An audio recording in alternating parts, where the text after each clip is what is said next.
We begin over at the State House tonight. South Carolina is now one of 2 states that is yet to go ahead and pass a hate crimes law. It's a law imposing harsher penalties for crimes motivated by hate, and many counties and cities have passed their own ordinances that do include fines or additional jail time. And now a new opinion from the Attorney General's office is pushing back regarding the legality of those ordinances. News 19's Josie Frost has a story.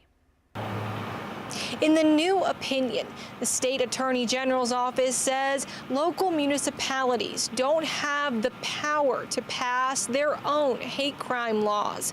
The office warns that making hate or intimidation a separate crime would likely violate the state constitution and the First Amendment. Now's the time for action.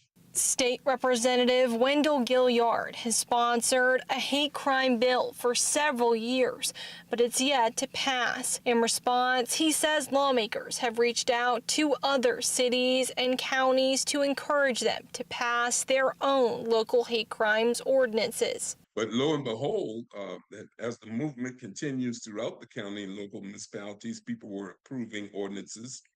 We get this letter from the AG. The opinion says cities and counties can't make something illegal that isn't already illegal under state law. It goes on to say ordinances could impose civil fines instead, but those fines couldn't be too big or else they would be too close to a criminal penalty. The opinion is not legally binding, but it may make some cities or counties repeal their ordinance or risk legal action. Tyler Bailey from Columbia City Council says he doesn't see Columbia repealing their hate crime ordinance anytime soon. I believe that our hate crime ordinance that we have on the books is legal, it's enforceable, and it's doing the will that the people elected, their representatives who enacted that bill, were continuing to enforce it. But the opinion from Wilson says framers of the Constitution wanted to avoid having some areas enforcing a crime where others aren't, saying, quote, "The framers considered state criminal laws unique and in need of uniformity. In other words, they wish to avoid a patchwork of criminal laws."